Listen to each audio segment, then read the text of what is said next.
So these are going to be Kepler's 3 laws. Here are the first and the second. So the pink planet orbits the yellow sun, and we can already see it's an oval, and we can see something else, that when it's close it speeds up, when it's further away it slows down. So the oval, the ellipse, and here this traced as an orbit, that's Kepler's first law, the ellipse. And the second law is it speeds up when it's close. That's Kepler's second law, and it slows down when it's further away. That makes total sense, because when it gets closer, gravity speeds it up, and when it gets further away right now, gravity slows it down. I'm gonna pause here in order to prep Kepler's third law, because I need more than one planet. So here I set up Kepler's third law. I said I needed more than one, so I chose 3.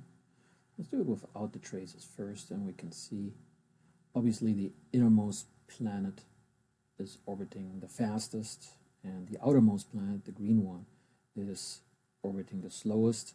Basically, that's Kepler's third law. The smaller the orbit is, the quicker it takes to orbit. Kind of makes sense. Gravitation, and of course less circumference. Makes total sense, right? Kepler's third law, of course, is a little bit more. So I'm gonna turn the traces on when we can see actually these ellipses.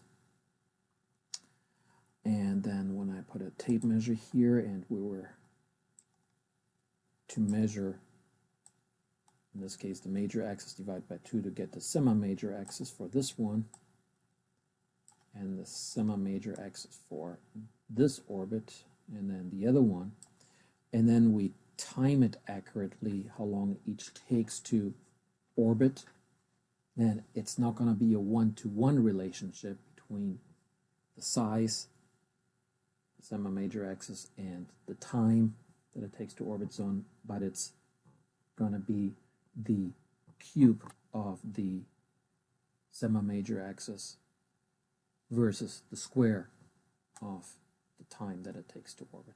And again, that's Kepler's third law in more detail.